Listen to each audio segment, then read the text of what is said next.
Revaluation of asset and reassessment of liabilities.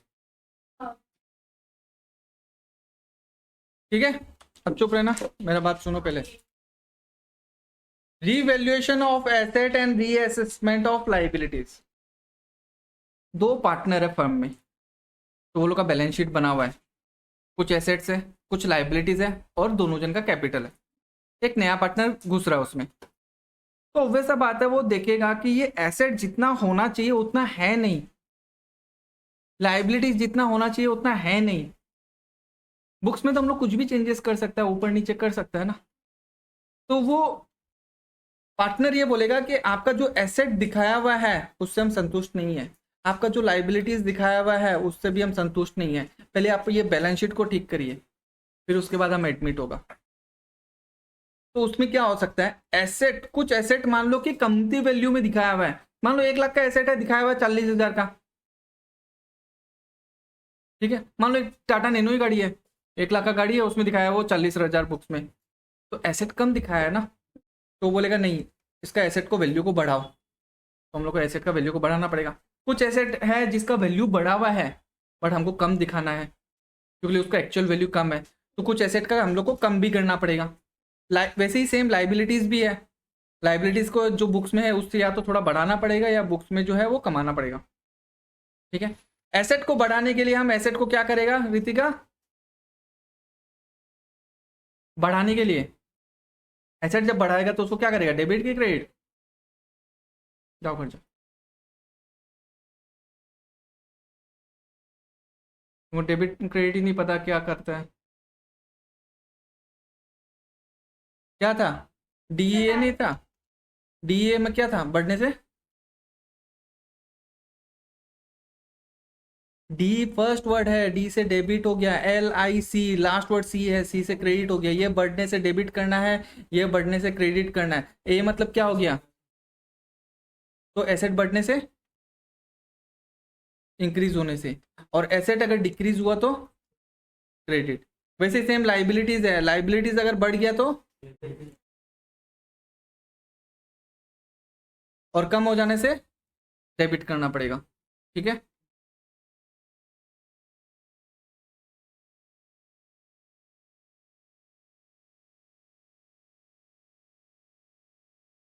अच्छा हम लोग को ये चीज तो पता है कि हमको या तो एसेट अगर हमको डेबिट करना है तो क्रेडिट में भी कुछ आना चाहिए, या अगर हमें एसेट को क्रेडिट कर रहा है, एसेट को कम कर रहा है तो हमको डेबिट में भी कुछ लिखना पड़ेगा।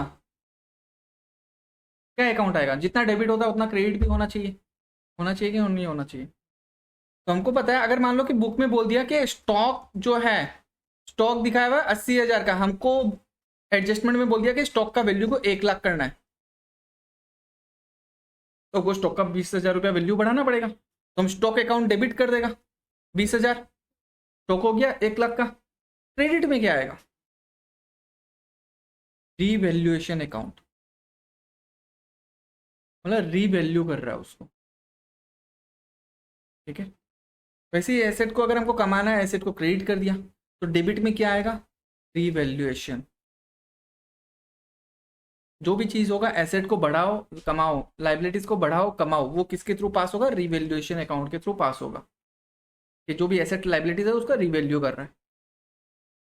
For increase in the value of asset, asset अगर बढ़ रहा है, बढ़ाना है हमको, तो एसेट अकाउंट तो डेबिट होगा, हमको पता ही है, रिवैल्यूएशन अकाउंट क्रेडिट हो जाएगा। एसेट को वैल्यू को कम करना है तो ये एंट्री का उल्टा, रिवैल्यूएशन अकाउंट डेबिट हो जाएगा, एसेट अकाउंट क्रेडिट हो जाएगा। लाइबिलिटी को इंक्रीज करना है तो क्या हो जाएगा, रिवैल्यूएशन अकाउंट डेबिट, और लाइबिलिटी को क्रेडिट करके और बढ़ा दिया। लाइबिलिटी को डिक्रीज करना है तो लाइबिलिटी क्या हो जाएगा, डेबिट हो जाएगा, तो लाइबिलिटी डेबिट कर दिया और रिवैल्यूएशन अकाउंट क्रेडिट हो जाएगा। ठीक है, for recording unrecorded asset, unrecorded asset मतलब हाँ एसेट है बट बुक्स में दिखाया हुआ नहीं है,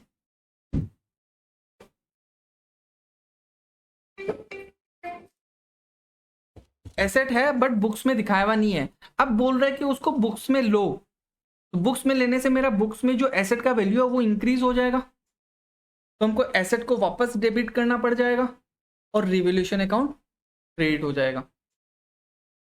फॉर रिकॉर्डिंग अनरिकॉर्डेड लाइबिलिटी, कोई एक लाइबिलिटी है उसको रिकॉर्ड करके नहीं रखा, अब रिकॉर्ड करना है, तो लाइबिलिटी इंक्रीज करने के लिए, लाइबिलिटी इंक्रीज करने से क्या होगा, क्रेडिट, तो लाइबिलिटी क्रेडिट हो गया और रिवैल्यूएशन अकाउंट डेबिट हो गया, ठीक है। For creating provision for bad डेप्ट, प्रोविजन फॉर बैड डेप्ट क्या है, हम्म ठीक है, हम लोग को प्रोविजन क्रिएट करना है यहाँ पे,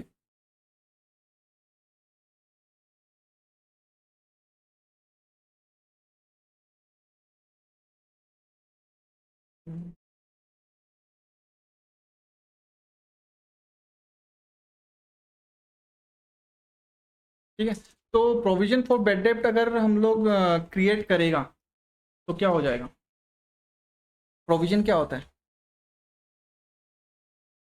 क्या होता है प्रोविजन बताओ। देखो प्रोविजन को ना तुम ये मान के चलो, प्रोविजन एक्चुअल अपना लॉस नहीं है या खर्चा भी नहीं है, प्रोविजन एक तरह का रिजर्व टाइप में हो गया। अच्छा, प्रोविजन जो है वो कहाँ पे आता है, या तो हम लोग एसेट से माइनस कर देते हैं, जैसे मान लो डेटर हो गया, तो डेटर से हम लोग माइनस कर दिया प्रोविजन। एसेट कहाँ आता है, एसेट साइड में बैलेंस शीट का, तो प्रोविजन भी एसेट साइड में आना चाहिए, बट वो क्या है माइनस में आ रहा है, तो इसका मतलब अगर हम उसको इस तरफ ले ले तो वो लाइबिलिटी साइड में आएगा, तो लाइबिलिटी इंक्रीज हो रहा है ना। मान लो कि ये क्वेश्चन में ऐसे आएगा, प्रोविजन ऑलरेडी 800 है बट हमको प्रोविजन बढ़ा के 1000 रुपया करना है, तो 200 रुपया प्रोविजन बढ़ाना पड़ेगा ना, बढ़ाना पड़ेगा कि नहीं बढ़ाना पड़ेगा। तो प्रोविजन अपना ये लाइबिलिटी है, लाइबिलिटी इंक्रीज कर दिया, क्रेडिट और रिवैल्यूएशन अकाउंट डेबिट हो जाएगा, ठीक है।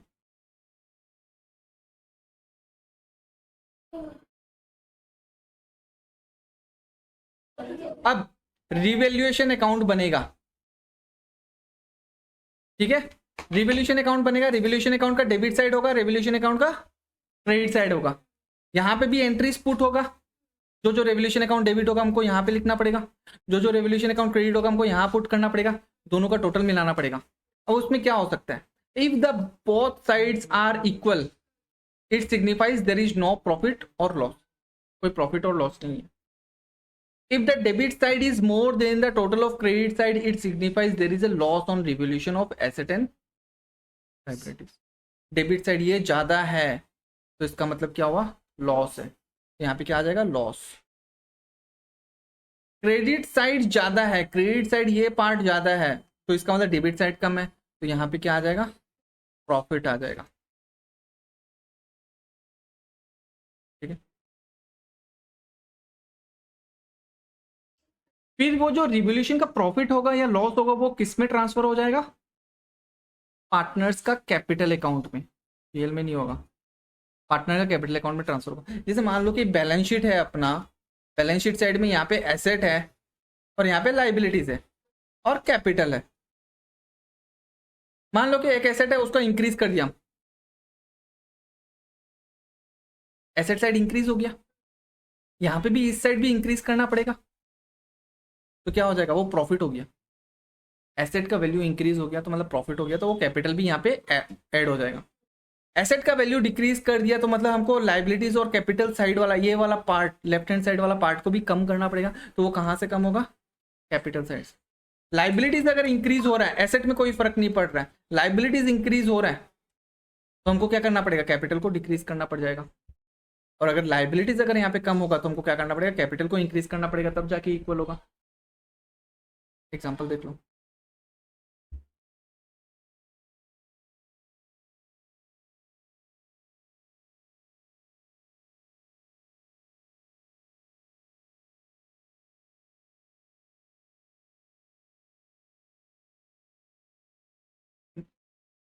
मान लो कि जो अपना बैलेंस शीट है, यहाँ पे एक एसेट है 100 रुपया का, लाइबिलिटीज है 0 रुपया का, कैपिटल भी 100 रुपीज का है, टोटल मिल गया यहाँ पे 100, यहाँ पे भी 100, ठीक है। अब जो नया पार्टनर आया वो बोला कि एसेट का वैल्यू 100 नहीं 120 होना पड़ेगा, तो हमको क्या करना पड़ेगा, एसेट का वैल्यू अगर हम 120 करें तो लाइबिलिटीज तो अपना 0 ही है, बट हमको बढ़ाना क्या पड़ेगा, यहाँ पे भी 20 बढ़ाना पड़ेगा, तभी जाके दोनों तरफ इक्वल होगा। तो हम कैपिटल को क्या कर देगा, 120 कर देगा, दोनों तरफ बढ़ गया। अच्छा ये प्रॉफिट कैसे हुआ, अच्छा इसका अगर एसेट को बढ़ाएगा तो अपना एंट्री क्या होगा, एसेट टू रिवैल्यूएशन, 20 रुपया बढ़ा दिया। जब रिवैल्यूएशन अकाउंट बनेगा तो क्या हुआ, asset account debit revaluation account. तो रिवैल्यूएशन अकाउंट का क्रेडिट साइड में हम लोग क्या लिखेगा, बाई एसेट 20 रुपया। तो उस टाइम क्वेश्चन में बोला था ना कि जब क्रेडिट साइड मोर है तो क्या होगा, प्रॉफिट। तो यहाँ पे क्या आ जाएगा, कैपिटल अकाउंट आ जाएगा 20 रुपया, प्रॉफिट हो गया। ठीक है, सेम वैसे ही केस, ये अगर 100 रुपया से कम होके 80 रुपया हो गया तो कैपिटल को भी हमको क्या करना पड़ेगा, इसका मतलब एसेट को हम कमा रहे हैं, एसेट को कमाने से एंट्री क्या हो जाएगा, इसका उल्टा हो जाएगा, एंट्री रिवैल्यूएशन टू एसेट हो जाएगा। अब क्या होगा, एसेट क्या होगा, यहां पे नहीं आएगा, एसेट आएगा यहां पे, क्योंकि रिवैल्यूएशन अकाउंट क्या हो रहा है, तो रिवैल्यूएशन अकाउंट का डेबिट साइड में हम लोग लिख दिया एसेट 20 रुपया, मतलब एसेट कम कर दिया, तो कैपिटल अकाउंट यहाँ पे आ जाएगा 20 रुपया। इसका मतलब डेबिट साइड अगर ज्यादा है तो क्रेडिट साइड कम है, तो क्रेडिट साइड में हम लोग कैपिटल अकाउंट लिख के लॉस हो गया। ठीक है, सेम वैसे ही लाइबिलिटीज में भी वैसे हो सकता है। बैलेंस शीट एसेट है, लाइबिलिटीज है, एसेट है 100 रुपया का, लाइबिलिटीज है 50 रुपया का, कैपिटल भी है 50 रुपया का। अब बोला है कि लाइबिलिटीज 50 नहीं होना चाहिए, लाइबिलिटीज 60 रुपया होना चाहिए। नया पार्टनर जो आया वो बोला लाइबिलिटीज 50 नहीं है, लाइबिलिटीज 60 है। तो हम नया बैलेंस शीट बनाएगा, उसमें क्या करेगा, एसेट तो उतना ही रहेगा 100 रुपया, लाइबिलिटीज को हम 60 रुपया कर दिया, तो इसका मतलब कैपिटल कितना होना चाहिए। अच्छा लाइबिलिटीज को क्या किया, बढ़ाया, तो जर्नल एंट्री क्या होगा, रिवैल्यूएशन टू लाइबिलिटीज 10 रुपया 10 रुपया। तो रिवैल्यूएशन अकाउंट जब बनेगा तो रिवैल्यूएशन अकाउंट क्या हो रहा है, यहाँ पे डेबिट हो रहा है, तो रिवैल्यूएशन अकाउंट का डेबिट साइड में हम लोग लिख दिया लाइबिलिटीज 10 रुपया। तो लाइबिलिटीज ज्यादा है यहाँ पे, डेबिट साइड ज्यादा है क्रेडिट साइड से, तो यहाँ पे क्या आ जाएगा, कैपिटल आ जाएगा 10 रुपया। तो ये एंट्री क्या होगा, रिवैल्यूएशन अकाउंट क्या हो रहा है, क्रेडिट, तो इसका जनरल क्या एंट्री होगा, partners capital account debit to revaluation account. तो पार्टनर्स कैपिटल अकाउंट डेबिट होने का मतलब क्या है, पार्टनर कैपिटल कम कर दिया है कि नहीं।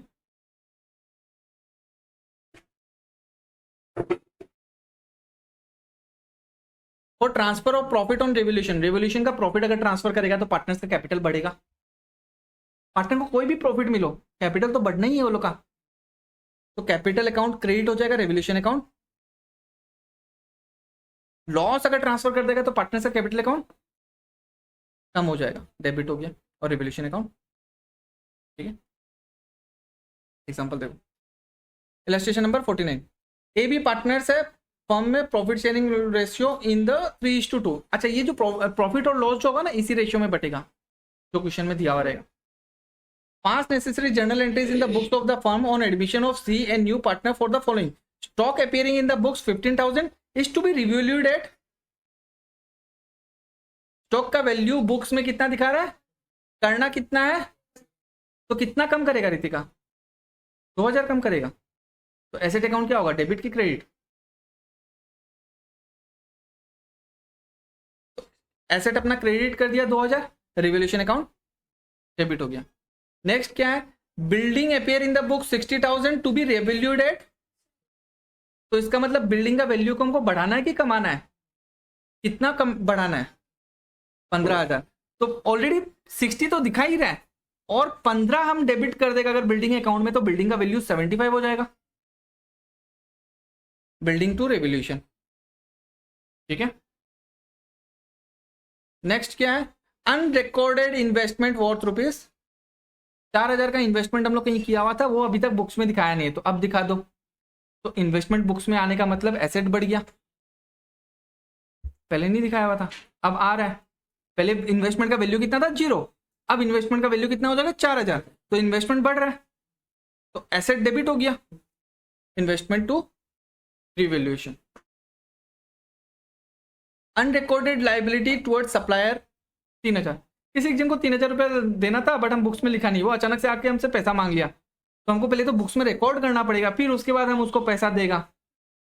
तो लाइबिलिटी इंक्रीज हो रहे हैं यहाँ पे, क्रेडिट कर दो, क्रेडिटर्स अकाउंट क्रेडिट और रिवोल्यूशन अकाउंट डेबिट। ये कैसे आया? अच्छा देखो, रिवोल्यूशन अकाउंट डेबिट भी हो रहा है, रिवोल्यूशन अकाउंट क्रेडिट भी हो रहा है। अच्छा, रिवोल्यूशन अकाउंट डेबिट कितना हो रहा है?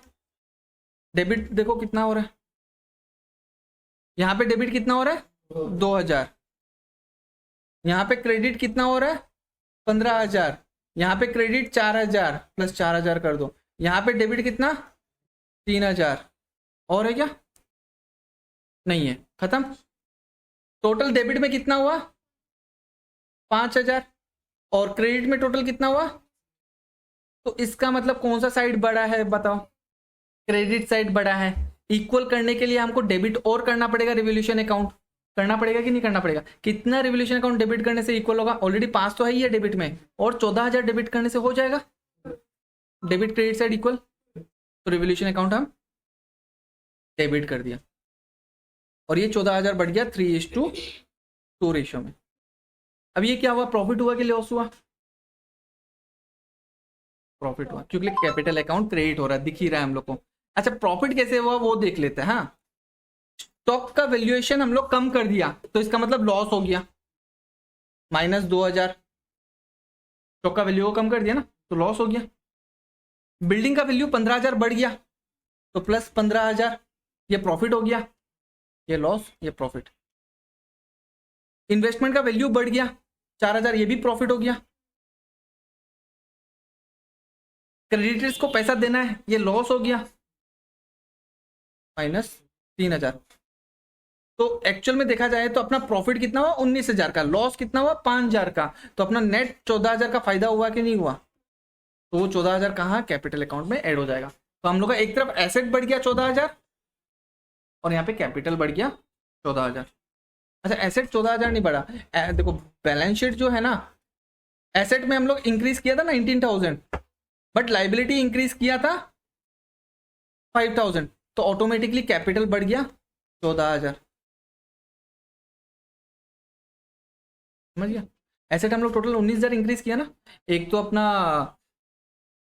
क्या बोलते हैं, बिल्डिंग का 15,000 बढ़ाया था, अनरिकॉर्डेड एसेट को हम लोग बढ़ाया था 4,000, 19,000, और स्टॉक को 2,000 कम किया था तो 17,000 हुआ यहाँ पे, ठीक है ना। और 3,000 का अनरिकॉर्डेड लाइबिलिटी था, लाइबिलिटी यहाँ पे बढ़ गया, तो नेट कैपिटल में कितना फर्क पड़ा, 17 में से 3 गया, 14,000 का अपना ऐड हो गया यहाँ पे। यहाँ पे अगर बढ़ गया है तो यहाँ पे भी 17,000 बढ़ाना पड़ेगा, तो यहाँ पे 17,000 बढ़ाया तो यहाँ पे ऑलरेडी 3,000 तो बढ़ा ही दिया लाइबिलिटी साइड में, तो कैपिटल में कितना बढ़ा देगा 14,000, वो प्रॉफिट आ गया।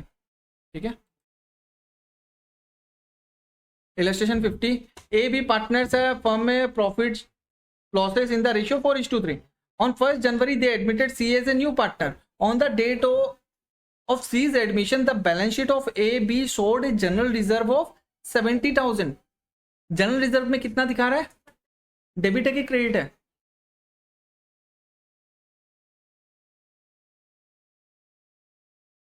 किसके अकाउंट में, कहाँ से बोला है जनरल रिजर्व बोला है?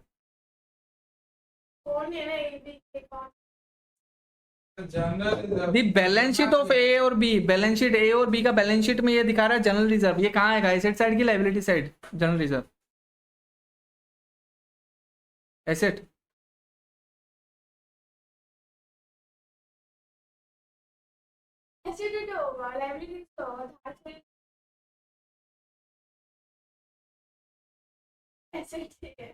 कैसे एसेट होगा? ये अपना प्रॉफिट का, हर प्रॉफिट का थोड़ा बहुत कमाई साइड करके रख देता है। ये बैलेंस शीट है तुम्हारा, ठीक है, तुम्हारा नाम क्या है, ठीक है, ऑलरेडी तुम्हारा 10,000 रुपया कैपिटल है, तुम कमाया अभी 50,000 रुपया। अब तुम बोल रहे कि पूरा 50,000 रुपया कमाई हम नहीं रखेगा, हम करेगा 20,000 रुपया साइड कर देगा अलग से।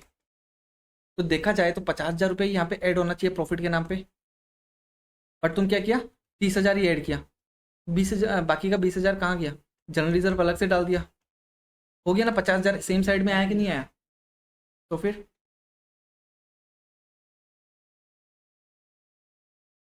क्या, जनरल रिजर्व क्या होता है? वो एक ऐसा गुल्लक होता है जहाँ पे हम लोग पैसा जमा कर रहे हैं, प्रॉफिट हम लोग जमा कर रहे हैं, वहां से प्रॉफिट उठा नहीं रहे हैं, लास्ट में जाके वो प्रॉफिट ऐड होगा, तो हम उसको अलग अकाउंट में लिख दिया जनरल रिजर्व। प्रॉफिट में हमको लेना था 50,000 रुपया प्रॉफिट हुआ, हम 20,000 रुपया जनरल रिजर्व में ट्रांसफर कर दिया, तो 50,000 में से 20,000 तो चला गया प्रॉफिट, बचा कितना 30,000। 30,000 तुम अपना प्रॉफिट कैपिटल में ऐड कर लिया, तो 20,000 भी तो यहाँ पे ही आएगा। अगर ये पूरा 50,000 लेता तो 50,000 तुम्हारा कैपिटल में ऐड होता कि नहीं होता, तो सेम साइड में लिख रहा है ना, तो जनरल रिजर्व लाइबिलिटी नहीं हुआ, लाइबिलिटी साइड में आएगा। ठीक है, फिर उसके बाद बोला है debit balance of 7,000 in profit and loss account. अब क्या हुआ, बैलेंस शीट में प्रॉफिट एंड लॉस अकाउंट यहाँ पे अगर 7,000 रुपया आ रहा है, इसका मतलब ये क्या है, लॉस है। तुम लोग को पहले भी बताया था, बैलेंस शीट पहले लाइबिलिटी फिर उसके बाद एसेट। पीएल में पी पहले आता है तो पी हो गया, एल में चला जाएगा लाइबिलिटी साइड में, और एल जो लॉस है वो कहाँ चला जाएगा, एसेट साइड में चला जाएगा। ठीक है ना, अगर ये पीएल इस तरफ आता है तो प्रॉफिट, इस तरफ आ गया तो लॉस। ये देखो पीएल को हम लोग कैसे लिखते हैं, ऐसे लिखते हैं, ये जो बैलेंस शीट का बीच में जो लाइन है जो डिफरेंशिएट करता है लाइबिलिटीज और एसेट में, यही वो लाइन है। ठीक है ना, पी उस तरफ चला जाएगा प्रॉफिट में, और लॉस होने से एसेट साइड में गिरेगा वो। ठीक है ना, तो प्रॉफिट एंड लॉस यहाँ पे दिखा रहा है 7,000। ये 7,000 को अगर हम इस तरफ लेके जाए तो प्लस से क्या हो जाएगा, माइनस। तो यहाँ पे माइनस अगर हो रहा है तो इसका मतलब क्या हो रहा है, कैपिटल कम हो रहा है, तो इसका मतलब कैपिटल से अगर हम लोग कोई चीज़ माइनस कर रहा है तो वो लॉस ही होता है, प्रॉफिट ऐड होता है और लॉस माइनस होता है, तो इसलिए इसका मतलब यहाँ पे माइनस हो गया। प्रॉफिट एंड लॉस को हम लोग यहाँ पे भी लिख सकते हैं, यहाँ पे माइनस में लिख सकते हैं, कोई दिक्कत नहीं है, कैसे ही लिख लो। तो यहाँ पे ये लॉस हो गया। अच्छा, ये जो जनरल रिजर्व बांटेगा तो पार्टनर का कैपिटल बढ़ जाएगा, पहले हम लोग जमा करके रखा था जनरल रिजर्व, अब पार्टनर खुद अपने आप में ले लेगा तो लोग का कैपिटल बढ़ेगा। कैपिटल बढ़ने के लिए क्या करेगा, डेबिट करेगा कि क्रेडिट करेगा, जोर से बोलो।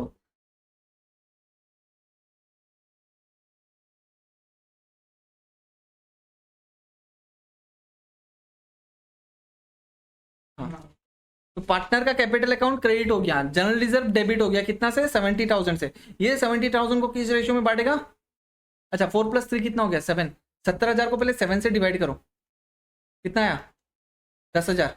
अब 10,000 इंटू 4 40,000, 10,000 इंटू 3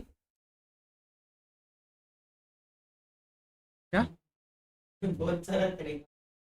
तो एक ही बात है। देखो हम क्या करते हैं ना, 70,000 है इंटू 4/3 करेगा, 4/7 करेगा, तो हमको 7 से तो डिवाइड करना ही है, तो हम पहले ही 7 से डिवाइड कर दिया। 10,000 इंटू 4 से मल्टीप्लाई करना है, इसलिए 4/7 लिखते हैं, 3/7 लिखते हैं।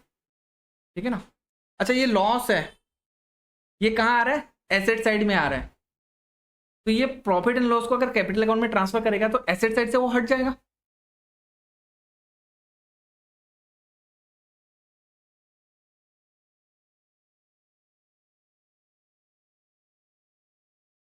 पीएल अकाउंट बैलेंस शीट में पीएल अकाउंट यहाँ पे आ रहा है 7,000 रुपया, किस साइड में आ रहा है, एसेट साइड में। इसको खत्म करना है, तो इसको मतलब यहाँ से ये हटाना पड़ेगा, तो यहाँ से कैपिटल भी डिक्रीज करना पड़ेगा, कैपिटल से भी 7,000 रुपया डिक्रीज करना पड़ेगा, है कि नहीं। लॉस ट्रांसफर कर दिया। अच्छा, ये एसेट साइड में दिखा रहा है तो इसका मतलब ये डेबिट बैलेंस है, इसको खत्म करने के लिए क्या करना पड़ेगा, क्रेडिट, और पार्टनर्स कैपिटल अकाउंट डेबिट हो जाएगा। तो पार्टनर्स कैपिटल अकाउंट डेबिट होने का मतलब क्या हुआ, पार्टनर का कैपिटल कम हो गया। क्यों कम हो गया, लॉस ट्रांसफर कर दिया, 4:3 रेशियो में बढ़ गया, और ये 7,000। देखो 51 नंबर, एक्स एंड वाई पार्टनर्स है sharing profit and losses in the ratio 3:2. Z was admitted 1/3 of the share in profit. On date of Z admission, the balance sheet of X and Y showed general reserve of 15,000 and a balance of 10,000 in the profit and loss account on the profit के loss है, profit of the balance sheet. The asset and liabilities of the firm were revalued and the revaluation account showed a debit balance of, मतलब revolution कर लिया already, और revolution करने के बाद revolution का अकाउंट में डेबिट बैलेंस दिखा रहा है 8,000। Z bought 30,000 is capital, 10,000 is premium for goodwill by cheque, capital of the partners are fixed. चलो ठीक है, पहले तो जनरल रिजर्व को बांट लो, क्योंकि नया पार्टनर को हम लोग देगा नहीं वो शेयर, ओल्ड पार्टनर अपने आप में रख लेगा। तो जनरल रिजर्व क्या हो जाएगा, डेबिट होके खत्म हो जाएगा और पार्टनर का कैपिटल अकाउंट में चला जाएगा। किस रेशियो में जाएगा, 3:2, 3:2 रेशियो में गया। प्रॉफिट एंड लॉस भी लाइबिलिटी साइड में दिखा रहा है, तो मतलब क्रेडिट बैलेंस दिखा रहा है। खत्म करने के लिए क्या करना पड़ेगा, डेबिट करना पड़ेगा। प्रॉफिट एंड लॉस को भी डेबिट कर दिया, ये प्रॉफिट है जो पार्टनर्स का कैपिटल अकाउंट में जा रहा है, तो पार्टनर का कैपिटल बढ़ जाएगा कि नहीं बढ़ जाएगा, तो करेंट अकाउंट फॉलो का क्रेडिट हो गया। किस रेशियो में होगा, वही 3:2। रिवैल्यूएशन अकाउंट का 8,000 दिखा रहा है डेबिट बैलेंस, ठीक है ना। रिवैल्यूएशन अकाउंट का 8,000 डेबिट बैलेंस दिखा रहा है, उसको खत्म करना पड़ेगा। कैसे खत्म करेगा, क्रिएट करके खत्म कर दो और उसको 3:2 ऑल्ड पार्टनर में बांट दो। अच्छा ये प्रॉफिट है कि लॉस है अब, हाँ क्या है,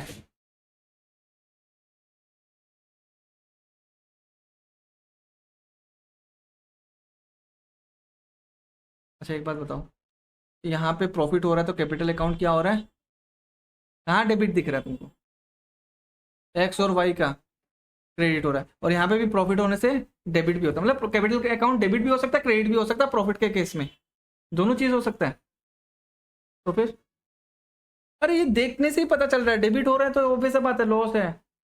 हमेशा एक चीज याद रखो, कैपिटल अकाउंट बढ़ने से क्या करना पड़ेगा, क्रेडिट। जोर से बोलो, क्यों, हम मार्क्स काट देगा तुमको तुम्हारा, या फेल कर देगा तुमको। कैपिटल अकाउंट बढ़ने से क्या होगा, जोर से बोलो, और कम होने से, समझ गया। तो देखने से पता चल जाएगा ना, कैपिटल अकाउंट डेबिट हो रहा है तो इसका मतलब लॉस हो रहा है, कम हो रहा है कैपिटल अकाउंट। और इससे ऊपर वाला केस में क्या था, कैपिटल अकाउंट क्या हो रहा है, क्रेडिट हो रहा है, तो इसका मतलब प्रॉफिट जा रहा है, कैपिटल अकाउंट बढ़ रहा है, ठीक है ना। डेली पूछेगा ये क्वेश्चन तुमको। फिर उसके बाद क्या हुआ, सब चीज ठीक कर दिया, एसेट लाइबिलिटीज हम लोग ठीक कर लिया। अब वो कैपिटल लेके आया और गुडविल लेके आया, क्वेश्चन में दिया हुआ ये 30,000 10,000, बैंक अकाउंट डेबिट हो गया। अब वो प्रीमियम फॉर गुडविल किस में बढ़ जाएगा, ऑल पार्टनर्स में 3:2 रेशियो में बढ़ जाएगा, ठीक है ना।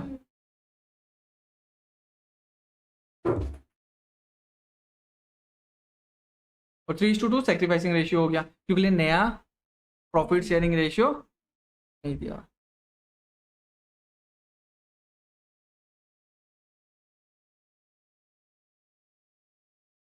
ये थोड़ा इंपॉर्टेंट है, अच्छा से देखना, क्योंकि एक एक वर्ड के कारण पूरा क्वेश्चन चेंज हो जाता है, ठीक है ना। तो वो चीज गलती मत करना। लैंड कितना दिखा रहा है, 80,000, ठीक है ना। ए नंबर पॉइंट में बोला, it is decided that the land is to be revalued at, मतलब कितना बढ़ाना है, इसका मतलब ये होता है ऑलरेडी बुक्स में तो 80,000 दिखा रहा है, आज का डेट में उस लैंड का वैल्यू 1,10,000 है, टू बी रीवैल्यूड एट, आज का डेट में इतना वैल्यू है, तो 30,000 ऐड करना है, तो लैंड डेबिट हो जाएगा, रिवैल्यूएशन अकाउंट क्रेडिट हो जाएगा। देख लो नीचे दिया हुआ ना, पढ़ने का दरकार नहीं, बस जर्नल एंट्री देखो। नेक्स्ट बी नंबर पॉइंट देखो, it is decided that the value of land to be increased by, अच्छा पहला में एट था, अभी यहां पे क्या आ गया, बाई। क्या करना पड़ेगा, कितना बढ़ाना पड़ेगा, अब 1,10,000 बढ़ाना है, तो आज का रेट में वैल्यू कितना हो जाएगा, 80,000 प्लस 1,10,000, टोटल हो जाएगा वैल्यू 1,90,000, समझ गया ना। तो land account debit 1,10,000 to revaluation account. It is decided that the value of land to be increased to 1,10,000, same चीज है जो ए नंबर का पॉइंट है, मतलब लैंड का वैल्यू को बढ़ा के 1,10,000 तक करना है, तो सेम वही 30,000 ही बढ़ाना है, सेम है। It is decided that the value of land to be appreciated to 120%, अगर 80,000 100% है तो 120% कितना होगा? इसका सीधा सा बात है, 120% कर लो या उसका 20% ला के उतना ऐड कर लो, बात बराबर ही है। 16,000 बढ़ेगा क्या? 16,000 बढ़ेगा। 80,000 इंटू, देखो 80,000 जो है वो 100% है, अब बोल दिया कि 120% तक करना है, तो मतलब 20% बढ़ाना है, तो इसी का 20% निकाल लो 80,000 का। 80,000 का 20% कितना होगा? 20%, 2 जीरो काट दो, 18,000 इंटू 8,000 इंटू 2 16,000 आ गया, तो इसका मतलब हमको 16,000 बढ़ाना है। तो land account debit 16,000 to revolution account. It is decided that the value of land to be appreciated, मतलब 120% बढ़ाना है, 96,000 होगा। देखो 80,000 का 120% कितना है? 100% तो 80,000 है ही है, 20% और 16,000, तो मतलब टोटल 96,000 बढ़ाना है हमको।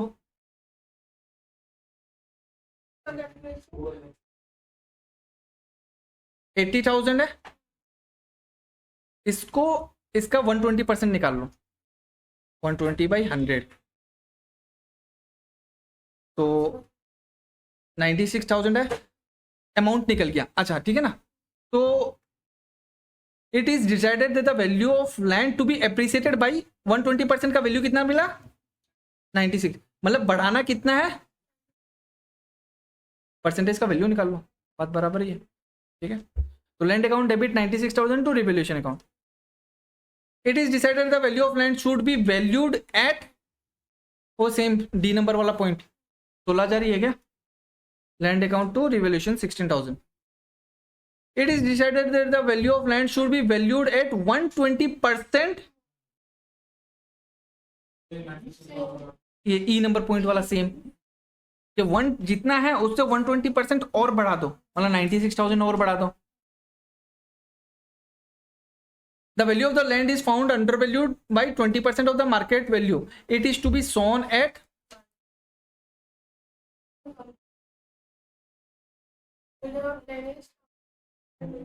and the value of land is found undervalued by 20%। 20% कम दिखाया हुआ है, तो इसका मतलब 80% दिखाया हुआ है कि नहीं? 10 लाख का गाड़ी है, हम 8 लाख में बेच रहे हैं, तो 20% कम में बेच रहे हैं, तो कितना परसेंट में बेच रहा है? 80% में बेच रहा है कि नहीं बेच रहा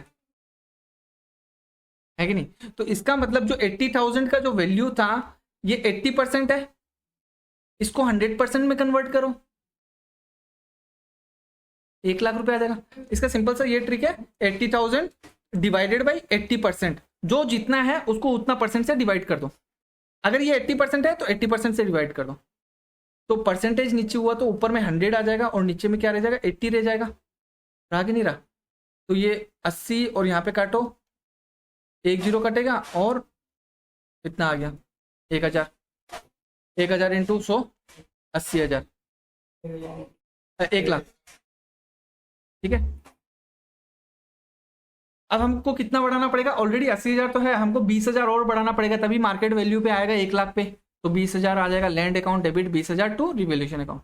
ठीक है, यहाँ पे बोला it is found that value of land is under valued by, मतलब कि 20,000 कम दिखाया हुआ है, 30,000 कम दिखाया, तो 30,000 ही बढ़ा दो। ठीक है,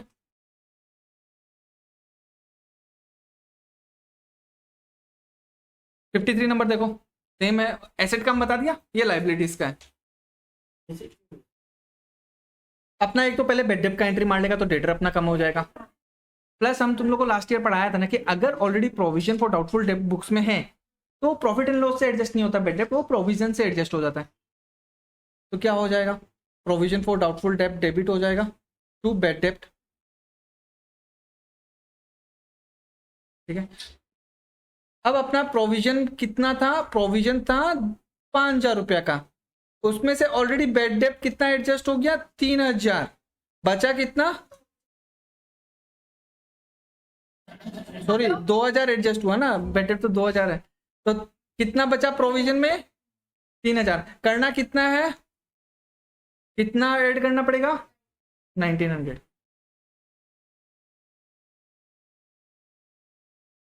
ये number If it is found that all the daters are good, सारा डेटर हो भी सकता है। क्यों नहीं हो सकता है? क्या आदमी अच्छा बात है, क्यों नहीं होगा? एक बार दो बार तीन बार। तो अगर सारा डेटर गुड है तो प्रोविजन का दरकार ही नहीं है, तो प्रोविजन को खत्म कर दो, डेबिट करके खत्म होगा, रेगुलेशन अकाउंट क्रेडिट हो जाएगा। तो नंबर आएगा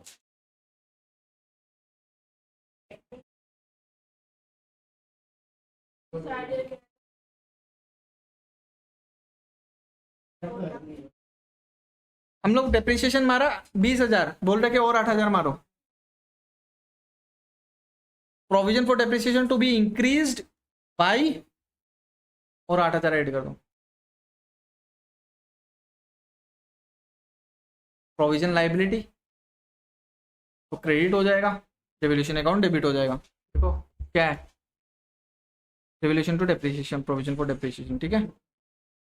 it is decided the machinery to be valued at 175। अच्छा मशीनरी का वैल्यू कितना है देखो तो, 2 लाख में से 20,000 चला गया तो मशीनरी का वैल्यू बाहर में दिखा रहा है 180, हमको करना 175, तो इसका मतलब हमको डेप्रिसिएशन और 5,000 रुपया मारना पड़ेगा, तब जाके 175 बाहर में आएगा। तो इसमें जितना करना है वही। हाँ,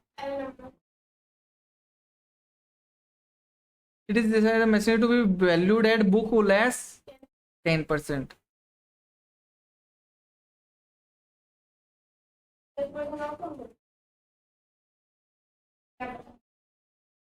तो 2 लाख का था मशीनरी। हाँ, तो 10% वैल्यू लेस करना है तो 10% डेप्रिसिएशन मार लो।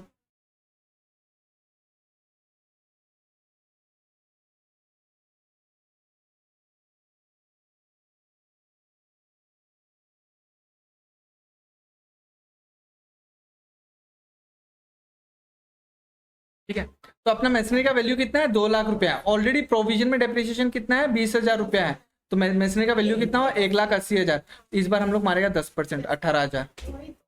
ठीक है। अब